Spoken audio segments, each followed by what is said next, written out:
Greetings. My name is Stan, and this online teaching program called What It Takes will take about 50 minutes. About the time usually for a session of therapy. Now, this is not therapy. Hopefully it's teaching, hopefully it's coaching, a little bit of mentoring. Perhaps it will start what I really want, a rather engaged and perhaps enthusiastic conversation that might be much better than any therapy. As one of my friends who is a therapist said, you know what, Stan? Most of my clients and patients, they don't need me. It's just they take $150 to buy a good friend. Well, I'd hope that we, for much cheaper than that, will become good friends in a conversation that could literally change our life and our business in some significant way if we take it seriously. Now, what has engaged me right now is something that I have been involved in for a good deal of my life as a teacher, as an online teacher, as a broadcaster, as a business performance coach. And that has been the fact that really we have no good, consistent way to take young men and women and help them be truly successful in their life and business. That won't happen in college. It won't happen in graduate school. And as I oftentimes say, the problem with an MBA is it's mostly bad advice about how to live your life. Now, a few years ago, I was engaged to help the financial services industry develop a mentoring program. And we spent a lot of time and energy. I even wrote a book called Having Conversations That Count: Performance Mentoring for Financial Advisors. It's a nice little book. There was only one problem with it. Hardly anybody ever read it. You see, they just weren't interested in mentoring younger men and women. Just didn't happen. 3 or 4 or 5 attempts, never happened. Well, you know what? Let's try one more time because it's more vital than ever today. Hence the name of my program, You're Fired. And go with my blessing. How to coach, mentor, apprentice entrepreneurs in the age of Trump. That's right. That's vital. As most of you may know, our President of the United States, Donald Trump, had a signature statement that goes back to his television and business days, and it was very simply when somebody did not perform, they did not meet expectations, he would say to them, "You're fired. You're fired." And that was Donald Trump. Many of you who may know me know that I also have a number of signature statements, and one of my most significant one is simply this: always close with a benediction. Always close with a benediction. So what I'm hoping to do is that we will find a way, a significant way, to put Donald Trump and some of his insights about life and business with some of the things that I have learned and some of the things you have learned and have taught me, so perhaps we could begin to talk about how are we going to help men and women today, young men and women today, succeed in their life and business, and in doing so, they help our life and our business. In fact, they may be, as Donald Trump tried to make happen and successfully did, that literally his family, his children, are the ones who he gives the business to. And if not his children, to those he cares deeply about. Wouldn't it be nice if your business was not only a business that lasted, but it's a business that served your family and served your children as well as your clients and your friends, and perhaps in a very good way funded your life retirement? Interested in any of those things? I hope you are, because what I want to do today is to put those themes together, and I've done the job right. At least you're interested in continuing. Indeed, what I want you to know is that we need to think about, you're fired, and go with my blessings.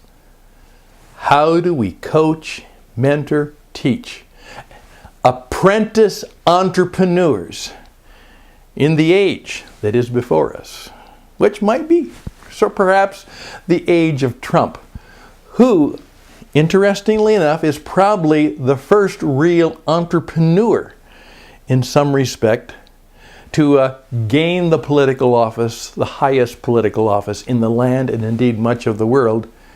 And incredibly so, the man has no political experience. How did that happen? And what can we learn? It doesn't matter whether you like him or not. Successful men and women can learn from anybody and anything. Everything can be useful to you. And so what I'd like to do is, as we begin this time together, ask you to think about, how do we coach, teach, and mentor young men and women to be successful in their life and business, and perhaps carry on the succession plan of our business? I think we can help you. Let's see if it works. If not, you're free to fire me, and I'll go, and I'll bless you. Let's go.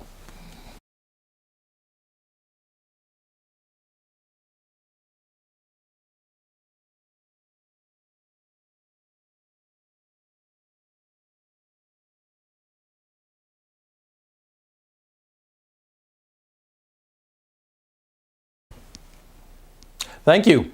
You came back. 7 minutes. Now we're trying for about 10. One of the things I teach people, as I've taught people how to do radio and television all around the world, and that's vital for you if you're going to live and do business in the 21st century, is I would say is you're always trying to keep them for another 5 to 7 minutes. Remember, they've got that on and off switch, and if you aren't engaging, they will leave. That's a fundamental principle of life and business today. They can leave. They don't have to listen to you. They can turn you off. They can always find somebody else that they can do business with. And so we tried to, in 5 to 7 minutes, get you at least engaged enough to say, maybe I'll listen to episode 2. Well, here we go. Episode 2. You need to know that before any successful relationship, transaction, or sale really begins of any value, or of any way that significant things are involved, is it starts with two people whose stories meet. My story and your story.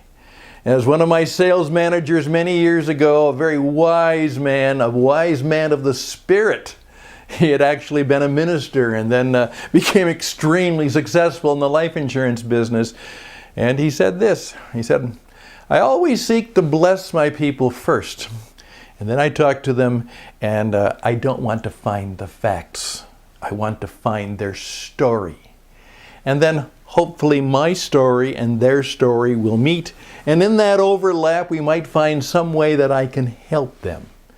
And he said, remember, I didn't say sell them. I meant help them. And since I went into it that way, it turns out that I, who was not a very good salesman, became the best in my company because of that. So I used to say on late night radio, let that sit on your head for a while, and that's part of my story. I've been a teacher, been a broadcaster, a business performance coach for many years, and I'm continuing on to do that. And as you will discover, I'm old school. I really am. Quite old-fashioned.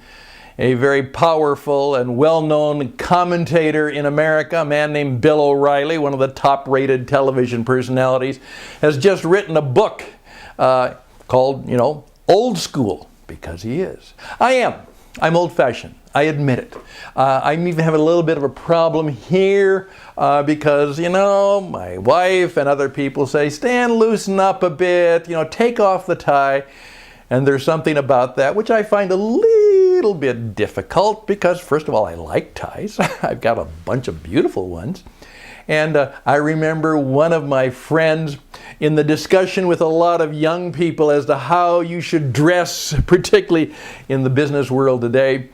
And he just kind of shook his head and said, well, I understand, but all I can say is I never lost a sale because I was wearing a coat and tie. And you know what? I think that's probably true. So you have to understand, that's who I am. I'm old school. I'm also a profound coach and mentor who would say this is we are not human beings having a spiritual experience from time to time. We are spiritual beings having a human experience. And what all of that means is if you want to coach and mentor somebody, it has to be a place and a space and a person where your stories and beliefs and aspirations kind of begin to mix and come together. And remember, this is how it was done. The way business was done for years was you didn't send some kid off to an expensive $50,000 a year college, and they didn't get bachelor's degrees, and they didn't get MBAs. They were apprenticed. They were apprenticed. They were put in a business situation, oftentimes with a friend or colleague, and that's how they learned. And I believe that is still the very, very best way. I can still look back and know that a lot of my success was due to a gentleman named Charles Helms who met me as a young man, and he was going to try and make me into a J.C. Penney man. It didn't work. That's not what I wanted, but to this very day, some 50 years later, I tell you that my life was profoundly changed by Charles Helms, who took a young, awkward man and taught him how to sell and how to retail and how to manage and how to meet people and how to deal with difficult circumstances. And when I applied for another job, I simply said to the man, I was mentored by a man named J.C. Penney, good friend Charles Helm. And the man looked at me and said, when can you start? We need to understand that deep thing that successful young men and women do not get there because they went to college or university. It's because somebody apprenticed and mentored them. Please understand that. So that's the first thing we have to learn. This is vital, life-changing stuff. It is personal, it is relational, it is spiritual, it's emotional. It's what truly changes lives and changes the world, and it can change our business. Now, with that in mind, I want to just take the remaining 3 minutes of this particular session to introduce you to another mentor who changed my life. And here was his simple teaching. He said this, Stan, would you like to be one of the 3%? And I said, what does that mean? And here was his teaching. Stan, here's what we've discovered. Only 3% of the population knows who they are, what they want, where they're going, and they're trying to design a way to get there. Only 3%. 10% of the population, here's what is true. They have some thoughts and plans and goals, and they're pretty focused, but it's not nearly quite as focused as the 3%. It's a bit fuzzy on the edge, but these are people with strong intentions and directions. I said, 3%? 10%? Yeah. 60% of the population has hopes, wants, wishes, and some dreams. That's there. What's their plan for retirement? They're going to win the lottery. They deal with the day, and they have some thoughts and ideas, but nothing is clear, nothing possesses them, nothing obsesses them, nothing is deeply in love with them in terms of how they're going to live their lives. And they kind of deal with the day and live mostly by accident rather than by intention. And then he said, Stan, 27% of the population is clueless, and the number is growing. No hopes, no dreams, no plans, no goals. They just kind of go from day to day. He said, Stan, Which of those do you want to be? A 3%er, a 10%er, a 60%er, a 27%er? Now, your first job is to find clients and colleagues and yourself in that 3% category. Now, I could go on in greater detail. In fact, in the whole big class, we'll talk a lot about what it means to be a 3%er. I just got a note from a pastor who is extremely successful in his work and ministry, and he said, "Thank you, Stan. 25 years ago, you taught me about the 3%, and I am one. Thank you. Bless you." Now, your job is to understand the power of being one of the 3%. And then how do I take that lifestyle, that business style, and how do I place it into the lives of young men and women so they may become a 3%er and attract 3%ers both as clients and colleagues, and they will teach our clients and our colleagues and their family and their relationships by their life and by their teaching and by their service the power of being one of the 3%. Did you write that down? 3, 10, 60, 27. What are you? What would you like to be? And can you, right now, make a commitment? The time is up. Did you hear it ring? Because the time is up, and the time is for you to now decide that you're going to be one of the 3%.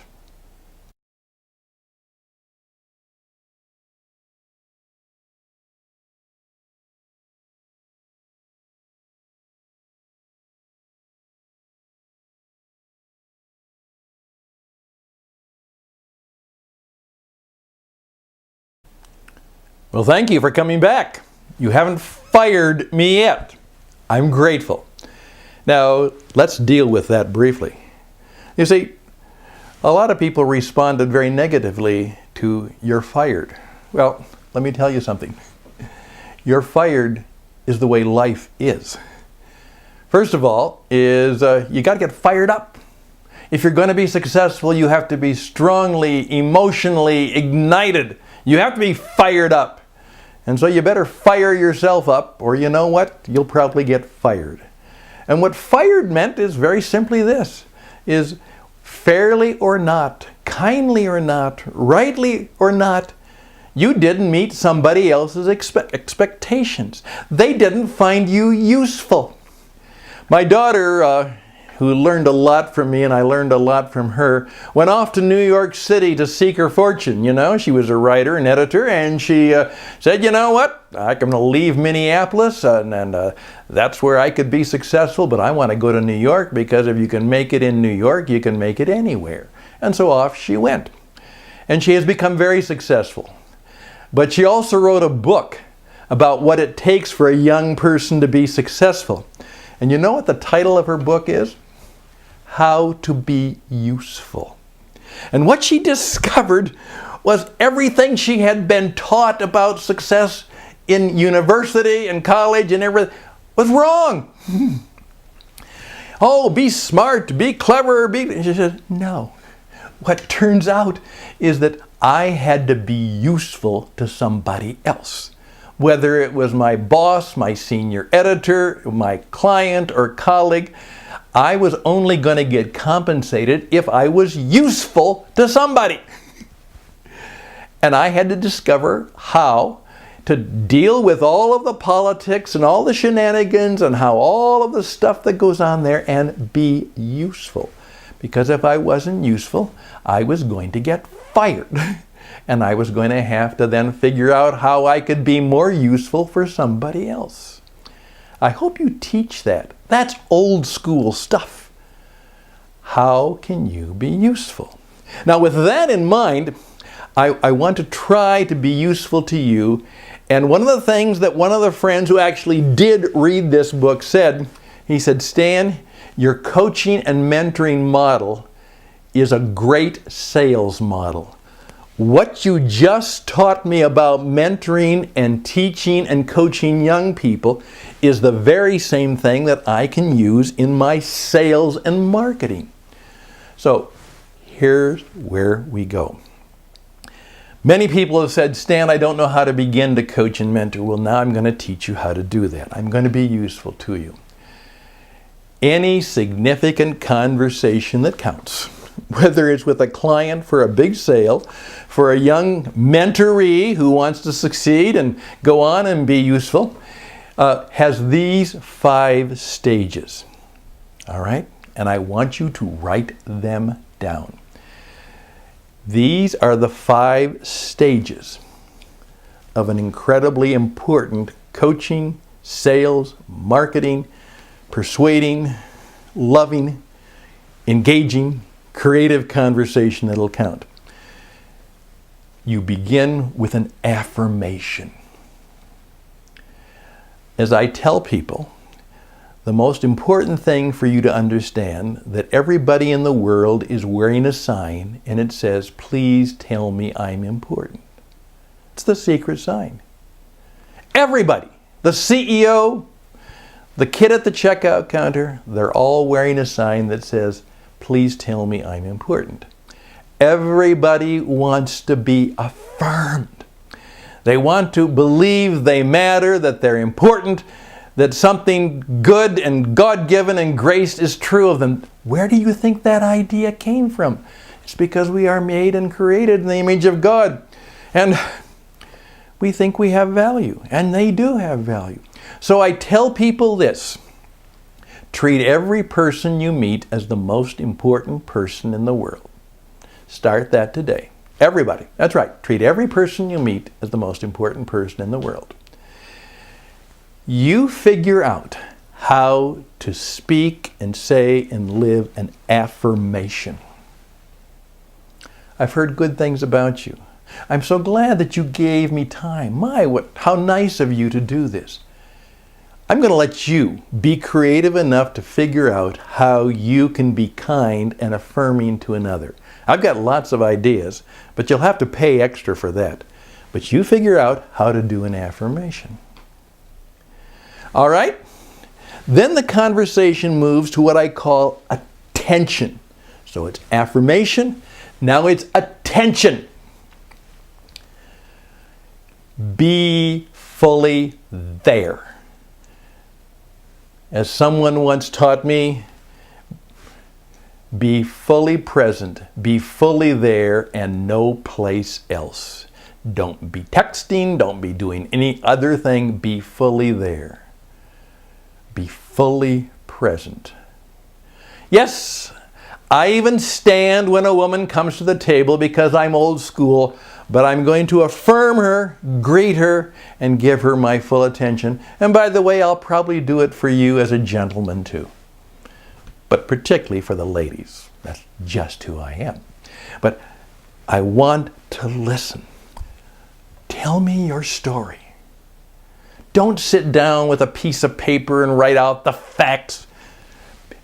Listen powerfully. Find out what the issue is, what we are going to try to do in this. So in this conversation, I'm trying to be fully attentive to discover what we need to talk about in this coaching conversation or this sales conversation or this mentoring moment. Affirmation slides into attention. And now, after we do that, we've got something that we're going to do. So after I have affirmation, I have attention. Now let's get down to it, right? Let's concentrate. Concentration. Let's make this conversation about the primary issue of the moment. What are we trying to solve? What are we trying to achieve? What are we seeking to learn? What kind of an experience are we trying to have? This is the core of the conversation. We are, again, fully there and fully focused on exchanging learning, teaching experiences and stories that deal with the moment, with the right now that will lead us to a better future and future behavior. We're trying to help men and women deal with their attitudes and their behavior so that they can get better both attitudinally in their behavior and thereby in their relationships. And if you get those three together, attitude, behavior, and relationships, you'll probably be very successful. What do we need to get better at? And it could be everything from you need to change your voice, you need to dress differently, you need to say this, you need to pay it, whatever it might be. So the third stage in a coaching, mentoring conversation is, and by the way, Donald Trump is very big for detail. People have said that, he may come across boisterous and bluffing, and he probably is, but that's not the point. The point is, people who meet him tend to like him. There is that attention, that concentration. All right? Wow, you got that now. Okay, let's review. By the way, rule of 7. You have to hear something 7 times before you really have it go from your head to your heart to your gut. Affirmation, attention, concentration. Now, perhaps you can give them some direction. Now, there is a whole other class on how to give people direction, but that's extra. But this is where together we decide what we're going to do, where we're going to go, what we're going to hold people accountable and responsible for. And by the way, I don't try and use the word accountable very often. So, can I hold you accountable? Oftentimes I say is, can I hold you responsible for that? I'm here to help your responsibility, your ability to respond. I'm not just holding you accountable. Together we're going to work together so that you are more able to respond, more responsible. When are we going to get that done? What will it look like? What's your commitment to that? What's the goal? How are we going to do that? Okay, there we go. Now do you see how we're moving along? And what we're doing now is coming to things where the conversation is going to lead to some commitment, and hopefully the commitment is going to lead to some action, and the action will be in terms of our behavior, and our behavior will actually lead to a result. Something will change. Something will be different. And that's fundamental. We're changing things. Things are going to be different. We're going to create things. One of my easiest coaching questions is, how do you want your life to be different? Oh! Well, how can we make it different? Can we discover what to do? Can we then design a way to do it? And then can we do it? And can we do it again? So, here we go. We come to a decision based on the directions that we have decided upon. Hopefully it's gone well, but it might not have. We might decide, we might discover that this isn't working. This mentoring relationship or this mentoring conversation, it's not there. That happens. By the way, you will discover, if you're bold and you have a brave heart, that when you mentor others, you will be, in many cases, disappointed, and in some cases, you will even be betrayed. Count on it. That's okay. That's life. The great ones learn how to deal with it and love the world and love others anyhow. And so, whether it was bad or good, you close with a benediction. That's right. Now, I'm not talking about a religious service. The word benediction simply means this. Bene, which is kind of the Latin for good. Diction, to speak. A benediction is to speak good to another. Always close with a benediction. Now, It could be as lame as have a nice day, but I would ask you to be a little more creative. All the best and blessings to you. May it go well for you. Remember Spock from Star Trek? Live long and prosper. Benediction. No matter what, whether it's a sales call, whether it's a coaching conversation, or it's just simply a conversation and a discussion with friends, affirmation, attention, concentration, direction, benediction. You speak well to another. One of my mentors said this to me. He said, Stan, in every conversation you have, every human transaction, you either bless or you curse. There's no neutrality. They are either better off because you were in their life, or they're not. Do everything you can to make their life better, because all of you are now that many minutes or that many hours closer to being dead. So make sure you close with a benediction. There we go. Affirmation, attention, concentration, direction, benediction. Now go and do it.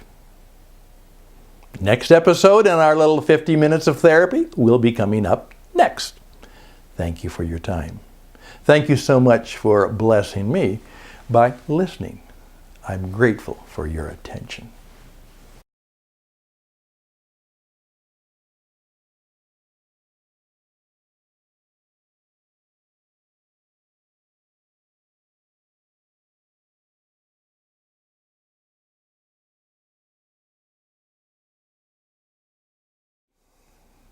Thank you for your time. I'm grateful. I'm very grateful that you're seen fit to perhaps maybe even finish the course, finish the class, and perhaps then take some actions. I truly believe that some of this material is life-changing.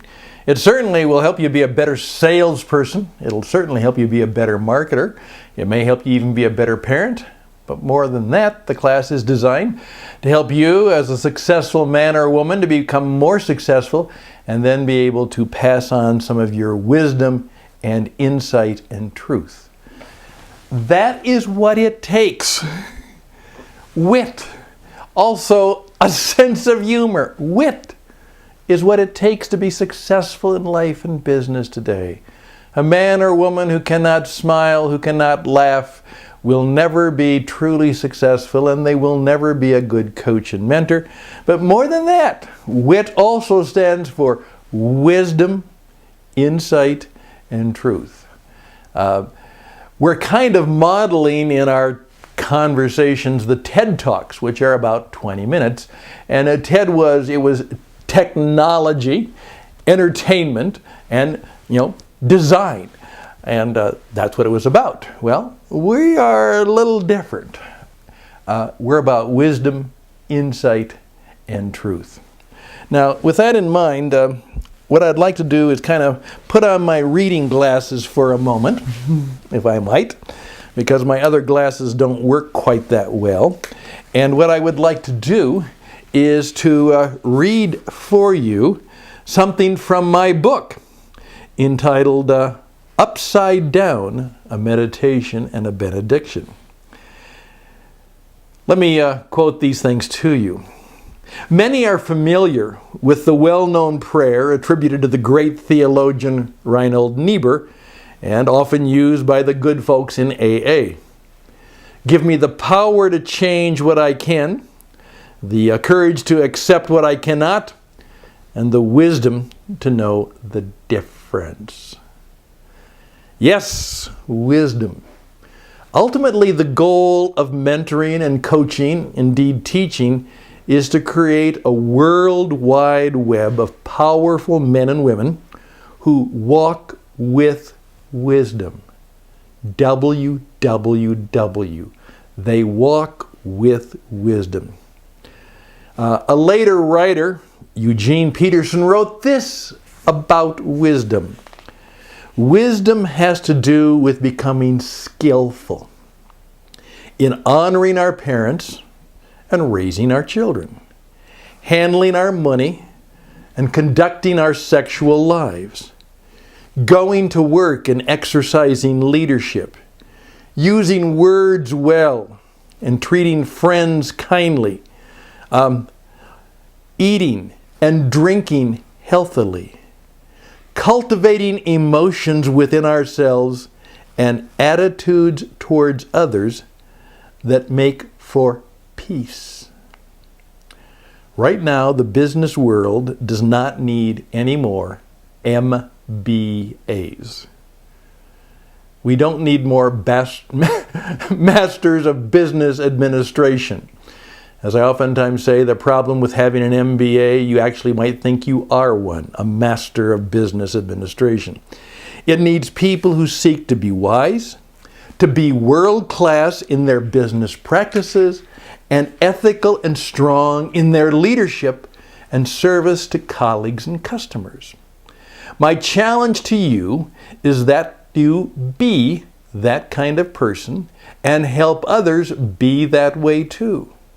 That's why when it comes to mentoring, I believe it is all upside and no real downside.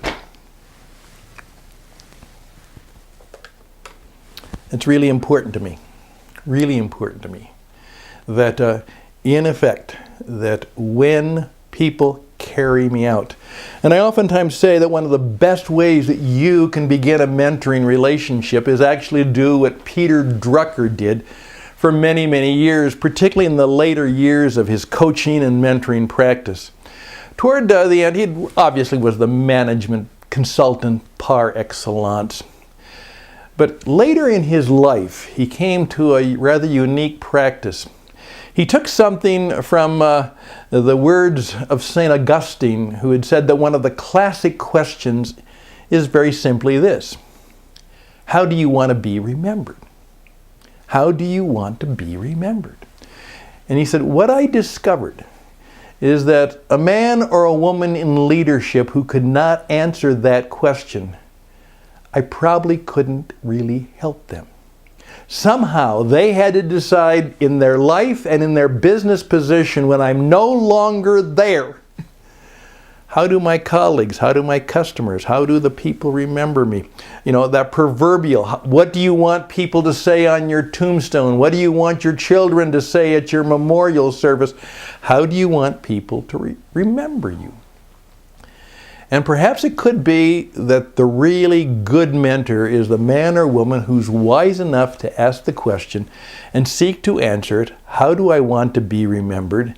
And they hopefully teach and tell others that, and then hopefully they'll be held accountable or responsible to live up to it, and they can then have the privilege and perhaps the honor of doing the same thing for others. That there truly is a worldwide web of men and women who walk with wisdom. And that's what the world needs now. It doesn't need more education. It doesn't need more knowledge. It needs more men and women of wisdom. With all the knowledge and information we ever need, and more so.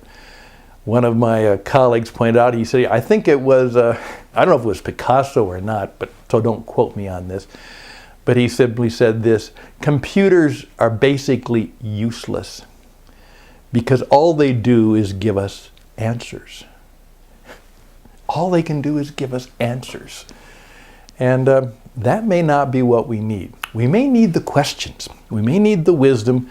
And we may need to go through both the love and suffering that requires in answering those questions and then living them out. So here's my challenge to you. Now, I want you to understand the word I just used. Oftentimes when I'm mentoring other people, the way I do directions, and I said this is part of a longer class, is I go through these steps.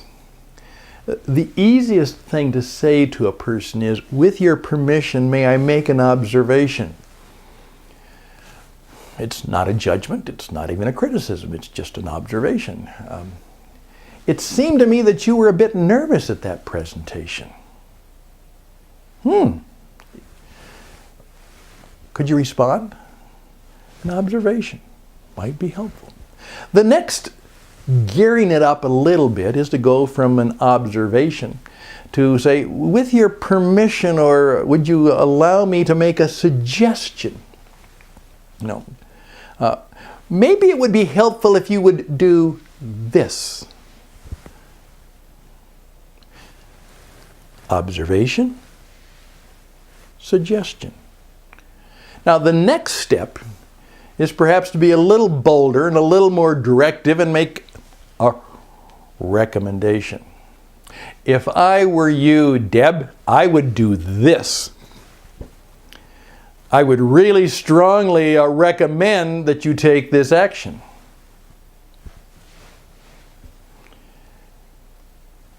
That's good.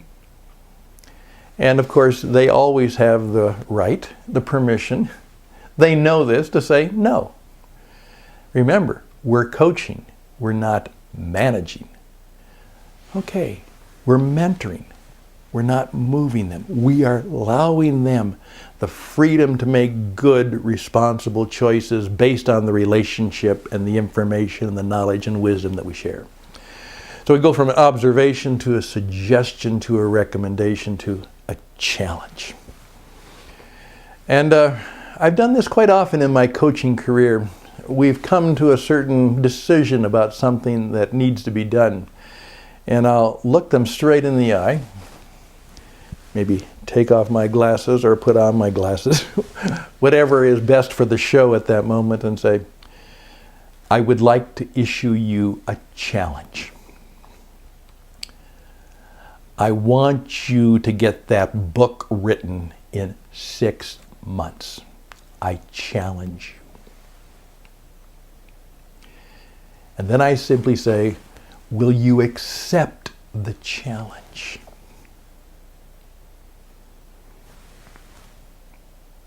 They can say yes, they can say no, or they can say they think about it, but what I've done is I put it back to them.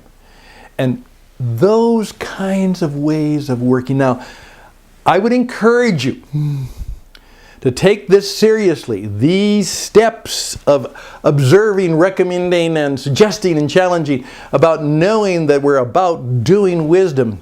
And then I would really encourage you to have what I would call your own wisdom path. Who are you studying? Who is teaching you? Who is coaching or mentoring you? What is helping you become wiser, more insightful, more in line with the truth and the reality of the way the world works? What is your wisdom path?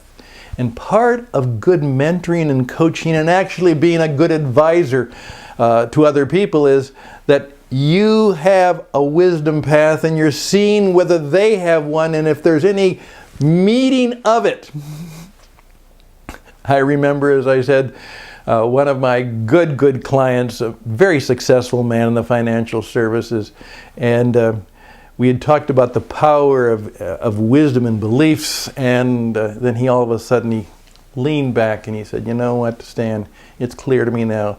You know what clients really give me trouble? Are the people whose wisdom, values, and beliefs we don't share. It's all about the business, it's all about the money, and those are the people who cause me the most grief. And probably I'm uncomfortable in the grief to them too. Isn't it nice to have those people who were sharing real wisdom, insight, and truth together? So my suggestion to you is, if you're going to be a mentor, a coach, a teacher to others, you are seeking a way to become wiser in the things that are important to you, and particularly in your life, and particularly in the business and industry you're at. I oftentimes say this is, what if they brought together the top 100 people in your industry and they asked you to take 10 minutes and tell them what was important and what they should do? What would you tell them? What would you say to them? What would be your coaching and your counsel and your mentoring to the men and women in your industry about the future and the things they need to do and the places they need to go and the people they need to cherish and the people they need to coach and bring up and help the next generation be successful. You see, we are only one generation at a time from the jungle. It is only as the values of one generation are passed on to the next that those things that make civilization, I'm old school, worthwhile and make it work. And you have a moral, spiritual, and ethical responsibility to be successful as best as you can and to be ethical. But you have a responsibility to take what has been given to you and what has been given to us from the ages, what has been given to us from spiritual realities from heaven above, and we are to pass it on to those who are younger and aspiring and engaging and will be the next generation.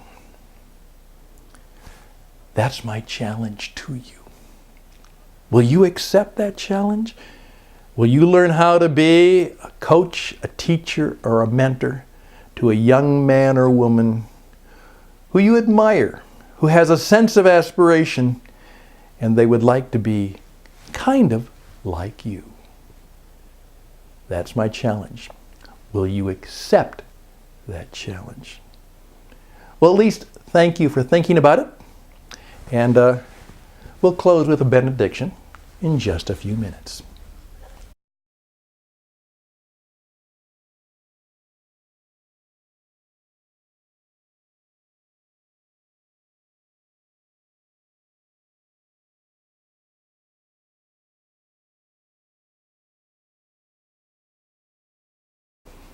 Hi.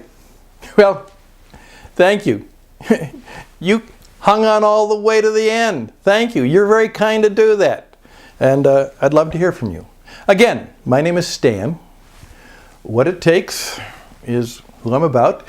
You can check me out on a variety of sources. You can Google Stan Hustad, and I think I'm the only one in the world, because if you Google Stan Hustad, I think I come up #1. So you'll find out more about me. If you want to contact me, it's stan@stanhustad.com, stan@stanhustad.com. And I think I have a website perhaps called www.stanhustad.com. And you'll find a variety of my stuff around. I got paid a little bit for doing this, and you know why? It's because I deserve it. That's right, I do. I deserve it. I brought value to you, and hopefully in bringing value to you, you will compensate me in some way. And that is traditionally what the good business model is all about, is value bequeaths value, which bequeaths value. If you'd like me to get more engaged with you and your company and your organization, I'd love to do so. Again, I challenge you to take this seriously and decide what you're going to do.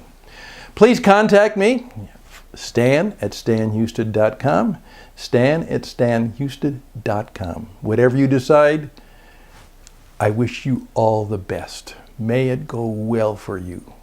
May your life and your business prosper. May you walk with wisdom. And may you find that there is deep peace in your world, and perhaps literally in the world, because of you. Bye for now.